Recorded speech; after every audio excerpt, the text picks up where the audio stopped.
Hello, welcome to episode 3 of the Autism Athletics podcast.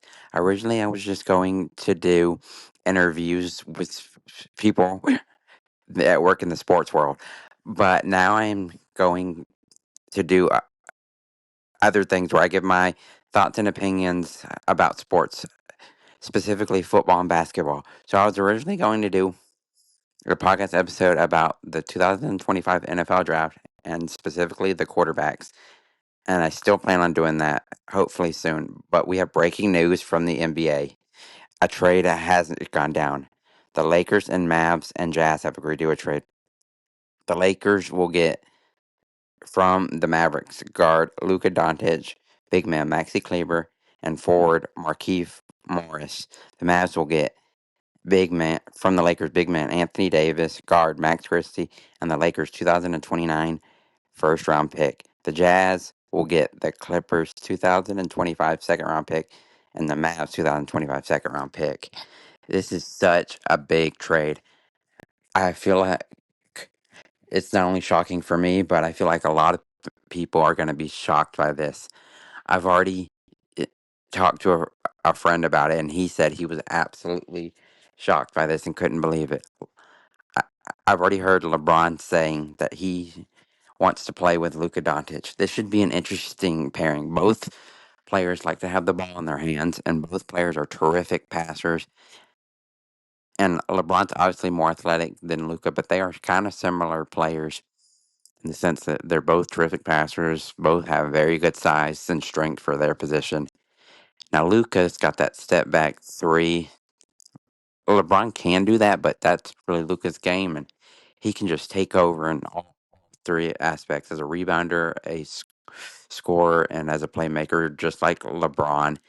I really thought the Lakers were going to go and get a big man in the trade deadline to pair alongside Anthony Davis because when they won their championship, Anthony Davis was playing the four and they were playing with good defensive minded centers. And I thought they were going to go a direction kind of like that, maybe like a Miles Turner or a Jonas Valanciunas or whatever other big man was on the market. I still feel like they could go out and get a big man, but the chances of them making two trades is kind of slim. You don't see that very often. There is a rumor of them getting Miles Turner and sending away Rui Hachimura and some draft picks, but I can't remember if Max Christie was included in that deal. Then that's probably off the table now. But I still think they need a big man. They have Rui Hachimura who can play small forward or power forward, and they've got Jackson Hayes at center. While neither of them are bad players, I don't want them as my best big man. Jackson Hayes is a really good backup center, but I don't know if he can consistently be a starter. If he's not right under the basket, I don't know how much he's scoring. But his energy and effort and athleticism are really good, and he's a decent defender too.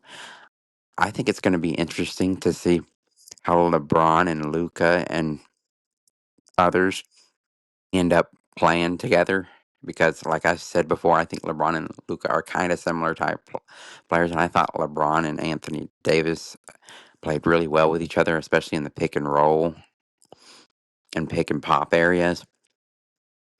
Not that Anthony Davis was a 3-point shooter, but he was good in the mid range. For the for the Mavericks perspective, so there are uh, rumors as to why they traded Luca. Apparently, his conditioning wasn't the best, and I don't know if they wanted to sign him to a max extension. And then they're also getting Anthony Davis. Anthony Davis, I think, should go back to playing the four, just like he did when the Lakers won the championship. Not that he hasn't played better at the five, because statistically, he actually has been better at the center position. But they have Daniel Gafford and Derek Lively. So I think they'll keep them at center. They'll put Anthony Davis at power forward, and then they'll probably slide PJ Washington back to the small forward. And then Kyrie Irving can go back to point guard, his natural position, and Clay can go back to shooting guard, his more natural position. Now I know this is more of a positionless basketball, and small forward and shooting guard are similar. And Clay is 6'7", but he's mostly been a shooting guard for most of his career and a great catch and shoot guy. So I think this is a good trade for both teams. And the Mavericks also get a future first round draft pick. Will it be a lottery pick? I don't know. LeBron could retire any season now. I still think he's got a lot left in the tank, but I would be shocked if he plays more than 1 or 2 years. I haven't read anything about that. and I don't know. I'm just guessing. And of course, being a huge LeBron fan, I hope he plays more. But this is just absolutely crazy trade. I don't know what to think about it. Obviously, it's not a bad trade because you're getting Luka Doncic in return.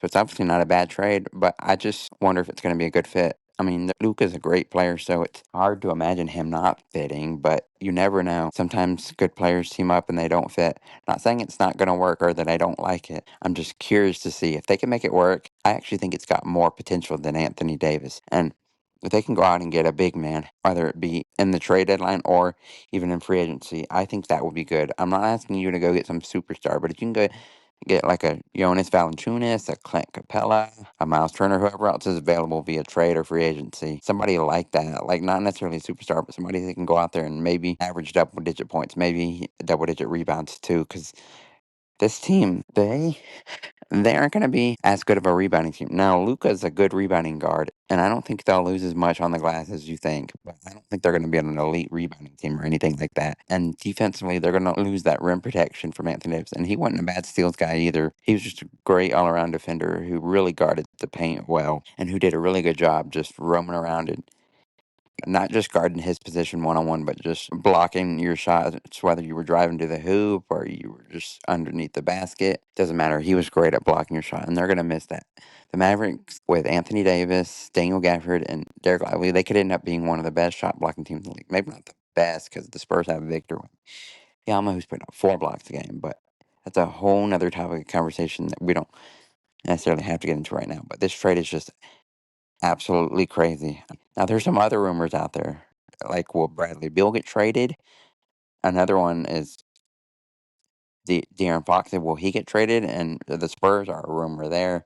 I actually did a trade on a website where you can go on and make mock trades. I did one where I traded a couple players for De'Aaron Fox to the Spurs, and it worked out. I traded Chris Paul, a role player with the last name Bassey, and I traded a first-round draft pick to the Kings for De'Aaron Fox. And I also included Zach Collins from the Spurs. And money-wise, it worked out. I don't think that's going to be the trade that's going to happen, but I don't think it's a terrible trade, especially if that ends up being a lottery pick. And then Jimmy Butler, of course, he's been rumored to be traded. Now, he has a no-trade clause, which means he can't be traded unless he says where he goes. So I don't know where he's going to go, and I don't know what teams you think are the best. He's looking to make a lot of money. I think that's the main reason why he wanted to be traded. He's already making like $50 million a year or something crazy, but he wants even more. I don't know what the best fits for him are. If he's trying to win a championship, maybe go to a team that could use a small forward. After the Mavs trading for Anthony Davis, now they've got PJ Washington at small forward. Well, he's not a bad player. They could maybe use an upgrade there, so maybe they could still float that trade around, but they've already traded away Luka Doncic, so I bet they'll probably just stay put. I'm not sure what the best fit for Jimmy Butler is. He's not a guy that shoots a lot of threes. He can do other things. He can cut. He can post up smaller players. He's a terrific defender. He's a good secondary playmaker. He's decent on the glass, good in the mid range. Like he does pretty much everything well except shoot the three. And then athletically, I wouldn't say he's an elite athlete, but he's decent there. But I don't know what team is the best fit for him. We shall see. Just give me your thoughts and opinions on where you think Jimmy Butler should get traded. You can comment below either on my blog or on my social media or on YouTube or wherever you find this podcast. Please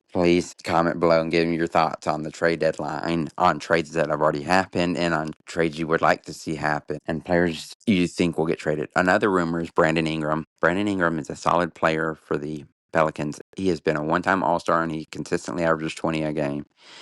He can be one of the better scorers in today's game. Is he going to be the best player on your team? Probably not. But if you make him your number 2 player, he can be a great number 2 option. The Hawks were actually rumored to get him. He plays small forward, which is the same position DeAndre Hunter plays. I don't mind trading DeAndre Hunter. While he's having a much better year this year, I still think Brandon Ingram would be an upgrade, and I still don't like the consistency from DeAndre Hunter. I wouldn't mind trading him. I'm not sure exactly what the trade would look like for the Atlanta Hawks, but as a Hawks fan too, I wouldn't mind trading for Brandon Ingram. I think that would be a good secondary scoring option, especially now that Jalen Johnson is hurt. So this is all I've got for the trade deadline. I hope you liked this episode, and please comment and like, and to remember to follow Autism Athletics on social media and wherever you get your podcasts. Thanks so much.